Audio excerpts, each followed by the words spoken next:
Yes, good morning, students. Today we are going to start Unit 5 Understanding Elementary Shapes. Exercise 5.1. Question number 1. What is the disadvantage in comparing line segments by mere observation?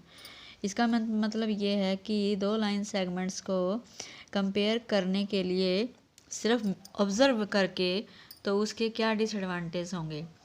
तो दो line segment को सिर्फ observe करके अगर हम compare करेंगे तो हम उसको कंपेयर करने में क्या होगा, चांस ऑफ एरर होगा।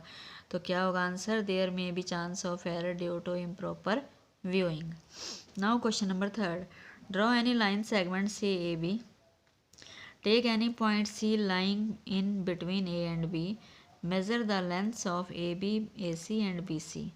Is AB equal to AC plus BC? तो हमें पहले ने लाइन सेगमेंट ले ली ए से बी तक, हमने ए बी पूरी ले ली 6 सेंटीमीटर। फिर वो कह रहा है take any point C lying in between A and B, तो ए और बी के बीच में के क्या लेना है, सी पॉइंट लेना है। तो सी पॉइंट हमने यहाँ ले लिया, कितने पर, ए से सी तक की कितनी लेंथ ले ली, 4 सेंटीमीटर, ठीक है। और बाकी कितनी बच गई, 2 सेंटीमीटर, सी से बी तक 2 सेंटीमीटर बच गई। तो इसमें वो कह रहा है कि is A B equal to A C plus C B. इसमें मैंने ये मेज़र करके लिख दी, ए बी हमने ली 6 सेंटीमीटर, सी पॉइंट बीच में लेना है, तो ए सी हमने कितने पर लिया, 4 सेंटीमीटर, और बी सी कितना बच गया, 2 सेंटीमीटर। तो तो A C plus B C, A B हमारी 6 है, तो ए सी प्लस बी सी भी कितनी हो गई, 6। तो yes, A B equal to A C plus C B. A C है 4 सेंटीमीटर प्लस सी बी है 2 सेंटीमीटर, दोनों को प्लस कर दे 6 सेंटीमीटर। 6 सेंटीमीटर क्या है, ए बी है, तो A B equal to A B.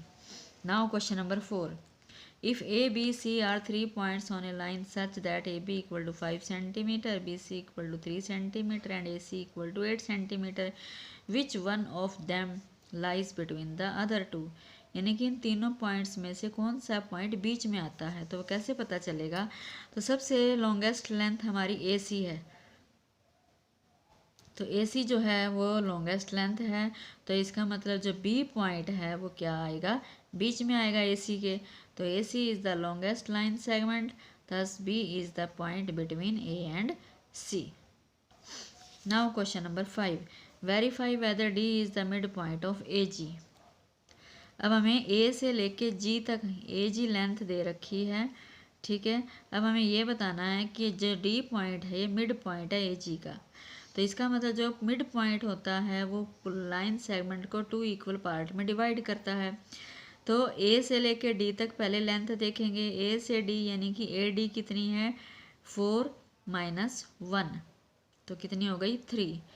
फिर D से लेके G तक देखनी है, 7 माइनस 4 इक्वल टू 3, तो AD भी 3 और DG भी 3, तो इसका मतलब दोनों इक्वल हैं, AD इक्वल टू DG, यानी कि D जो है AG को 2 इक्वल पार्ट में डिवाइड कर रहा है, क्योंकि ये दोनों इक्वल हैं AD और DG।